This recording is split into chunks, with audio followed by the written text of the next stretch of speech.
You think seeking forgiveness is what you do after you sin. It isn't. Seeking forgiveness is what you do to remember what you are. There's a version of this practice that almost everyone is living inside. You do something wrong, you feel guilt, you say the words, the pressure releases, and you move on. Over and over, the same cycle, and somewhere underneath it all, a quiet exhaustion, because nothing seems to actually change. That exhaustion is not a sign that the practice is failing you.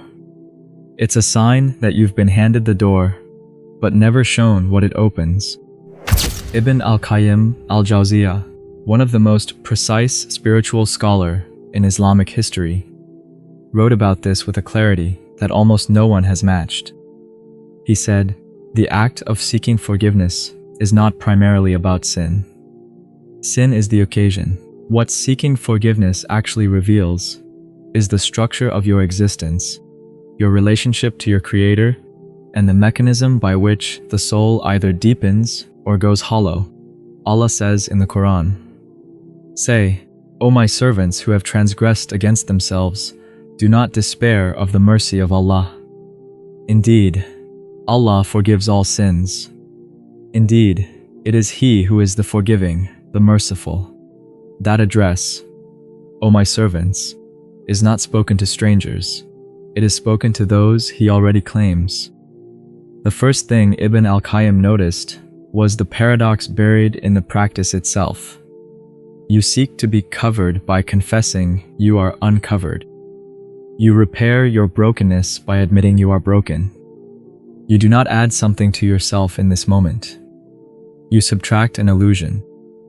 The illusion is that your sin has created a permanent distance, that you have placed yourself somewhere beyond reach, that what you did has more power than what He is. Genuine seeking of forgiveness dissolves that illusion instantly. You are not getting fixed. You are admitting you were never as far as you feared. Most people rush past this because they are focused on the feeling of relief on the other side. But Ibn al-Qayyim said, "Stay in the paradox." The paradox itself is where understanding begins. Now here is where it deepens into something most people never reach. He asked a question that almost no one else thought to ask. If you keep committing the same sin, asking forgiveness each time, has anything actually changed? And his answer was both devastating and liberating. Nothing has changed, and everything has changed. The sin you commit today is not identical to the sin you committed before, even if the action looks the same from the outside. The first time, there is ignorance. You do not yet fully know the weight of what you are doing. The second time, you have already felt the consequence. You have already sought forgiveness. You have already acknowledged the wrongness. And you return anyway. This repetition with awareness is a different act entirely. You are using the sin as a mirror to examine yourself. Ibn al-Qayyim called this the mechanism of self-witnessing. The soul cannot turn around and look at itself directly. Consciousness cannot observe itself cleanly from the inside.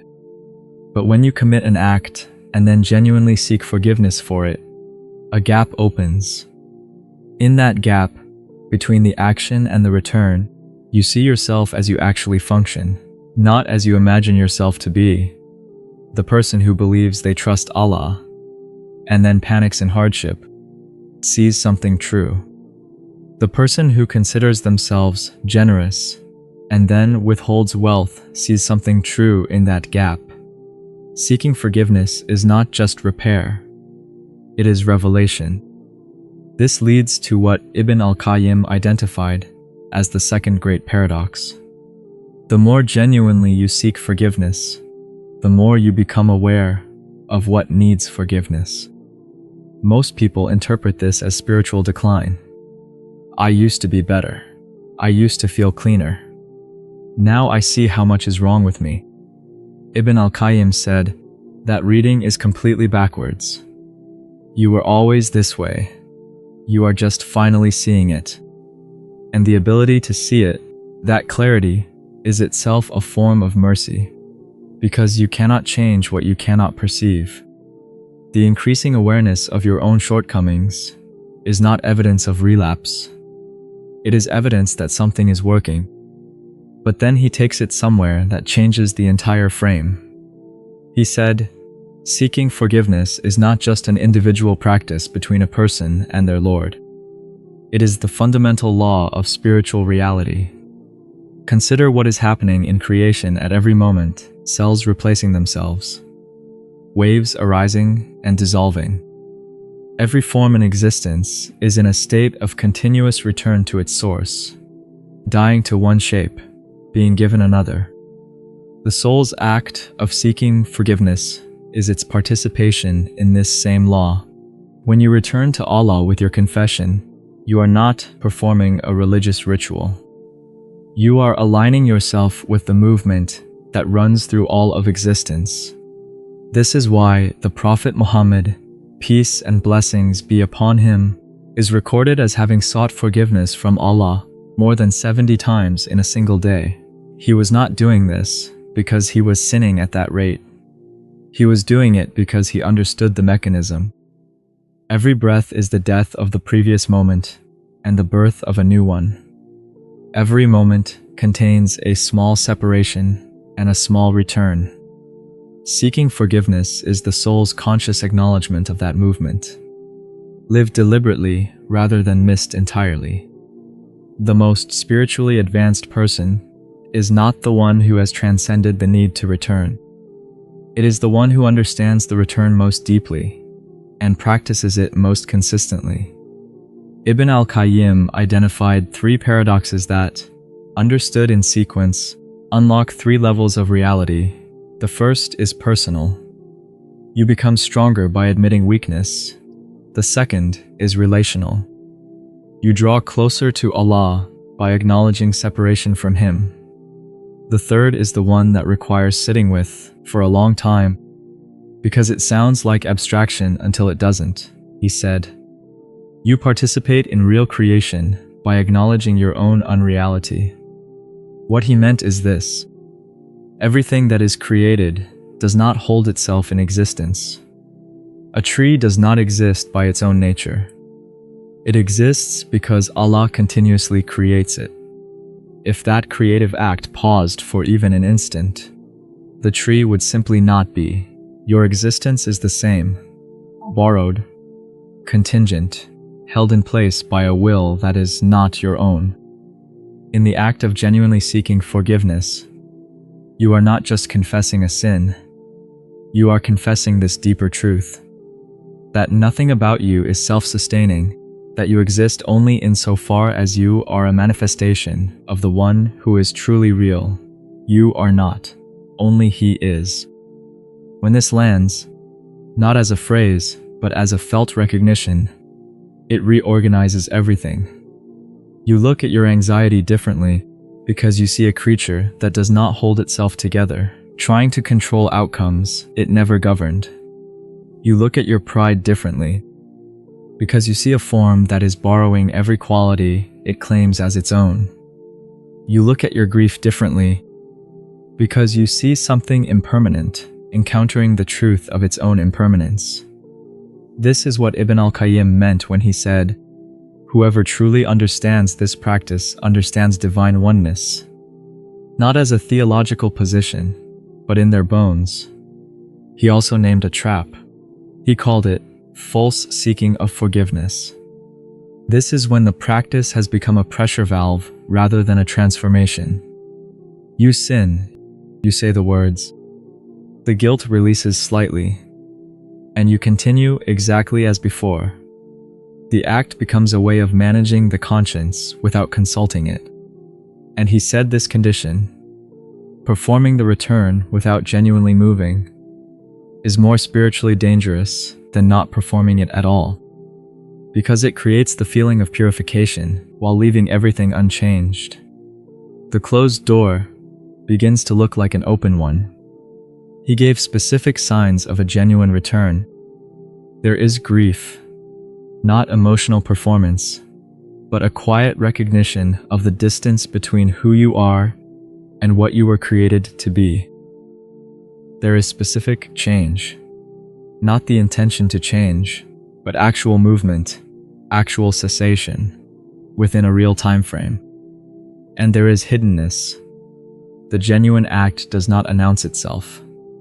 The moment you are performing your return for an audience, even an audience of one, your own ego dressed in sincerity, you have already shifted into something else.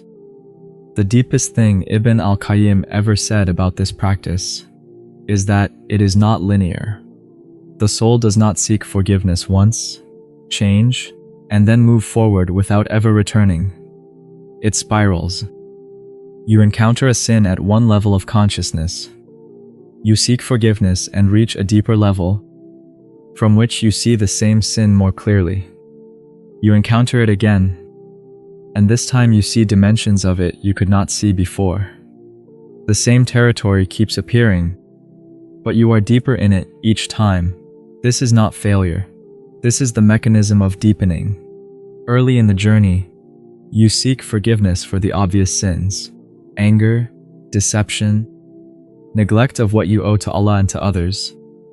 Further along, you begin to seek forgiveness for subtler things: the pride hidden inside your spiritual progress, the attachment to your own acts of devotion, the unconscious resistance to what Allah decrees.